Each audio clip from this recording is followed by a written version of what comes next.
The Whole Internet Truth, the challenge of evaluating internet resources. Welcome to the next installment of the Parent University series brought to you by Park Ridge Niles School District 64. Today's topic will cover the complexities of navigating internet resources. My name is Tiffany Costa, and I am the Instructional Technology Coach at Roosevelt Elementary School. I'm Rachel Labus, and I'm the Instructional Technology Coach at Washington Elementary School. And my name is Angel Villarreal. I am the ITC at Franklin Elementary School. Our information-rich world requires a higher level of internet know-how.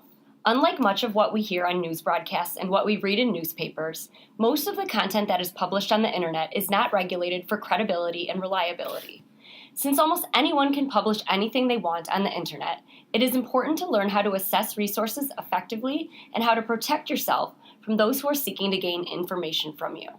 The purpose of this informative video is to provide our community with tips on how to evaluate online resources for accuracy and quality, protect yourself from phishing, and to share information on what our school district is doing to prepare our students to navigate the internet and be good digital citizens. We hope this will give you the tools to spark the conversation. Let's take a deeper look at a quick checklist that you can run through to assess an internet resource. When evaluating resources on the internet, it is important to consider 5 main components. First, you should look at the currency of the information. When was the information published? Has the information been updated recently? Is the content current or is it out of date? Do the links on the site work? Next, you should consider the relevance of the content. Ask yourself, does the information relate to my topic or answer my question? What audience is it written for? Is it written at an appropriate level for my needs? After relevance, consider the accuracy of the information. Where does the information come from? Is the information supported by evidence? Can you verify the information with another source? Finally, is the language unbiased and free of emotion? Next, it is important to look at the authorship of the content, the source of the information. Who wrote this resource? Is the author qualified to write about this topic? What are the author's credentials or affiliations? Finally, it is important to look at the purpose of the information. Is the information there to teach, inform, sell, or persuade you on something? Do the authors make their intentions perfectly clear? Is the information fact, opinion, or propaganda? Is the point of view objective or impartial? Being able to evaluate resources that you seek out is an important part of being a good digital citizen. But in this ever-changing world, it is also important for our students to know that there are calculated efforts known as phishing when someone tries to gain information about them. The Be Internet Awesome program, provided by Google, says a phishing attack happens when someone tries to trick you into sharing personal information online. This is often done through email, ads, or sites that you already use. Thinking back to the Evaluating Resources checklist, many of the same categories can be applied to phishing as well. If you receive an email or have an ad that pops up on your computer, check for a few key things. You can ask yourself these questions. Does it include the indicators of a trustworthy site, such as badges? Does the site's URL match the name and title you're looking for? Are there any pop-ups? Does the URL start with HTTPS, preceded by a green padlock? What is the fine print? It's important to take a deeper look. As a parent, if you train yourself to ask these questions, you are working to protect yourself from phishing. Phishing is real, and you will likely come across it at some point. If you recognize it, start the conversation with your child. When appropriate, show your students what you've identified and talk to them about the signs you see and ask your child what they see. When you can have the conversation in context, it makes it even more relevant for your child. Although you will likely not be able to prevent phishing completely, there are some things you can do to make yourself a less likely target. Here are 10 steps from phishing.org to help protect yourself. Number 1, keep informed about phishing techniques. Be aware of news or articles that talk about new techniques that scammers are using. Number 2, think before you click. It is okay to click on links in a trusted site, but be aware of links in emails from unknown senders. Number 3, Install an anti-phishing toolbar. Most browsers have free tools that check the sites you're visiting and alert you if you stumble upon a malicious site. Number 4, verify a site's security. Make sure that the site is safe before inputting any personal information. It is also important to check that the link starts with HTTPS. Number 5, it is important that you check your online accounts regularly.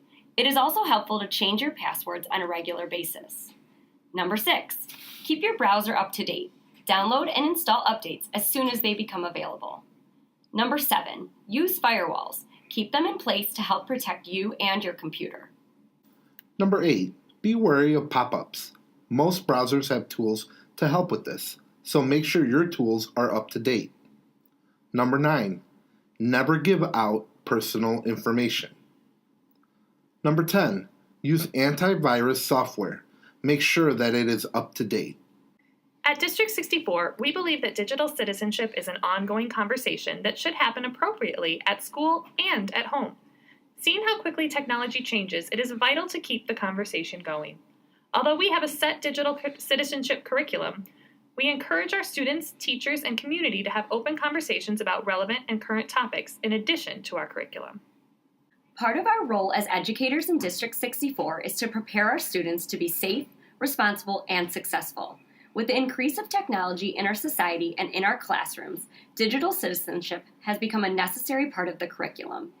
Based on extensive research by our district's Digital Citizenship Committee, 7 major themes have been identified to frame our curriculum. Age-appropriate resources for every theme have been selected for each grade level. The 7 themes include internet safety. Be cautious of the places that you go in a digital environment and what you share when you get there. Privacy and security. The precautions that all technology users must take to guarantee their personal safety and the security of their devices as a result of their behaviors. Self-image and identity. How you see yourself and how you represent yourself virtually with an understanding that your digital footprint follows you forever. Relationships and communication. Utilizing the skills needed for positive and respectful online relationships and communication. Cyberbullying. Cyberbullying is a practice where an individual or group uses technology to ridicule, harass, or harm another person. The social and emotional harm inflicted by cyberbullies can be connected to physical bullying in the offline world. Information literacy. Recognizing when information is needed and being able to efficiently locate, accurately evaluate, effectively, ethically use, and clearly communicate information in various formats. Creative credit and copyright. Understanding your rights and responsibilities as a user and creator of content, such as literary, dramatic, musical, artistic, visual, and other intellectual works. Each theme is required to be covered at some point during the school year.